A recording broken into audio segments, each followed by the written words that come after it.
사랑하는 성도님들과 함께 나눌 말씀은 마태복음 17장 14절에서 21절까지의 말씀입니다. 그들이 무리에게 이르매 한 사람이 예수께 와서 꿇어 엎드려 이르되 주여 내 아들을 불쌍히 여기소서. 그가 간질로 심히 고생하여 자주 불에도 넘어지며 물에도 넘어지는지라. 내가 주의 제자들에게 데리고 왔으나 능히 고치지 못하더이다. 예수께서 대답하여 이르시되 믿음이 없고 패역한 세대여, 내가 얼마나 너희와 함께 있으며 얼마나 너희에게 참으리요. 그를 이리로 데려오라 하시니라. 이에 예수께서 꾸짖으시니 귀신이 나가고 아이가 그때부터 나으니라. 이때에 제자들이 조용히 예수께 나와 이르되 우리는 어찌하여 쫓아내지 못하였나이까. 이르시되 너희 믿음이 작은 까닭이니라. 진실로 너희에게 이르노니 만일 너희에게 믿음이 겨자씨 한 알만큼만 있어도 이 산을 명하여 여기서 저기로 옮겨지라 하면 옮겨질 것이요 또 너희가 못할 것이 없으리라.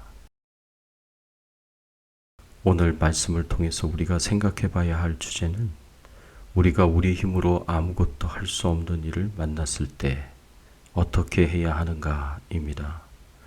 이 세상의 모든 사람들은 다 자기 나름대로의 문제들을 가지고 있을 것입니다. 돈, 명예, 지위, 사업, 가정, 자녀 등 이런 문제들 중에서 적어도 한두 가지씩은 누구에게나 다 있을 것입니다. 특히 가정, 자녀에 대한 문제는 공통적으로 가지고 있는 문제일 것입니다. 이러한 문제들은 우리의 힘으로 해결할 수가 없는 것들이 참 많습니다. 오늘 본문에서도 자신의 힘으로 풀 수 없는 문제를 가지고 있는 한 사람이 있습니다. 이 사람의 문제는 아들이 귀신 들려 간질병을 가졌다는 것입니다. 예수님이 제자들과 함께 변화산상에서 내려올 때 한 사람이 변화산 아래에서 자기 아들의 상태와 아들의 병을 제자들이 고치지 못했다라는 것을 예수님께 와서 꿇어 엎드려 말합니다. 예수님께서 아들을 고쳐주실 수 있기 때문에 예수님께 나와 꿇어 엎드려 말했고 예수님께서 고쳐주셨습니다. 우리가 우리의 힘으로 아무것도 할 수 없는 일을 만났을 때 어떻게 해야 할까요? 오직 예수님만 우리의 문제를 해결하실 수 있다는 믿음을 가지고 기도하고 금식하며 하나님께 나아가야 합니다. 아버지는 아들의 병의 문제를 잘 알고 있었습니다. 아버지는 아들이 귀신 들려 간질병을 가졌다는 사실을 알고 있었고 이것으로 인해 아들이 자주 불 속에도 들어가고 물 속에도 들어가 목숨이 위태로운 상태이고 언제 죽을지도 모른다는 사실도 잘 알고 있었습니다. 그리고 같은 내용을 기록하고 있는 누가복음 9장 39절에서는 이렇게 아들이 간질병으로 인해 목숨이 위태로운 이유는 귀신이 역사하기 때문이라고 말합니다. 아버지는 아들의 문제는 귀신에 의해서 생겨진 것이라는 것을 알고 있었습니다.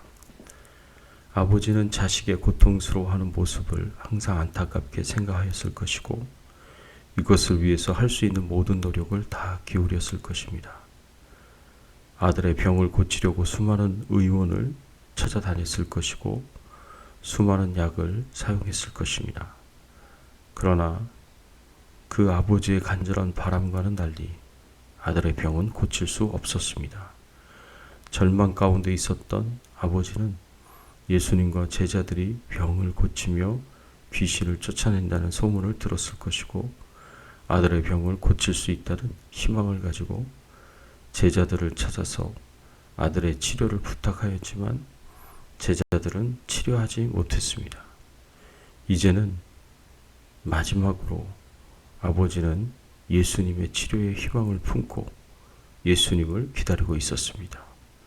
이 아버지는 예수님이 아들을 치유할 수 있는 마지막 분이라고 희망을 가지고 예수님께 아들의 문제를 맡겼던 것입니다. 이 아버지가 아들의 문제를 해결하기 위해 의사와 제자들의 힘에 의지하였고, 이 모든 노력과 방법이 다 실패하자 예수님을 의지하였듯이 우리도 우리 문제를 우리의 힘으로, 우리의 방법을 가지고 해결하려고 노력하다가 이것이 실패한 후에야 비로소 내 힘으로 할 수 없다는 것을 깨닫고 예수님을 찾아올 때가 많습니다. 결국에는 하나님께로 두 손 들고 나와 하나님의 도우심을 요청하게 됩니다.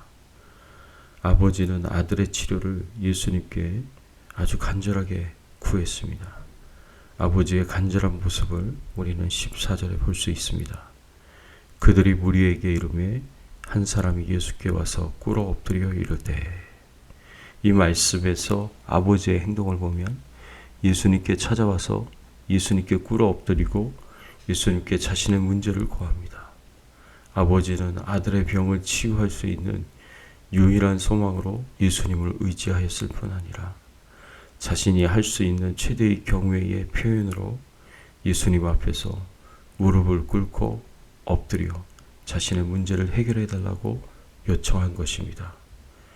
예수님께서는 아버지의 간구를 들으시고 아들의 병을 치료해 주십니다.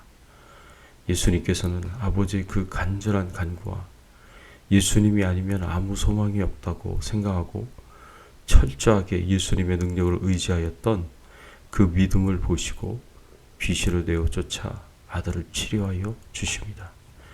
그런데 이렇게 아들을 치유하시고 난 이후에 제자들이 예수님 앞에 나옵니다. 19절의 말씀에 보면, 이때에 제자들이 조용히 예수께 나와 이르되 우리는 어찌하여 쫓아내지 못하였나이까.